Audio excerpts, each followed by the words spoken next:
Hi, let us see how we can use cat command alternatives in Windows. If we want to concatenate any text file in the Windows, for that we can use cat alternatives.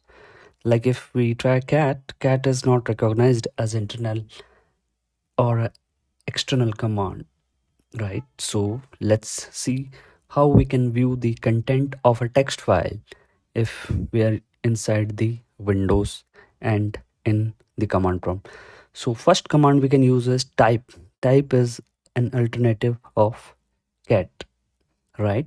One more command is also available in Windows, which is more.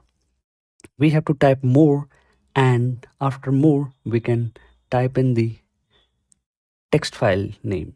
Like test underscore cat is my text file, right? So here we can see the content with these two command, and these two commands are the alternative of the cat command, which we use in other operating system like Mac and Linux.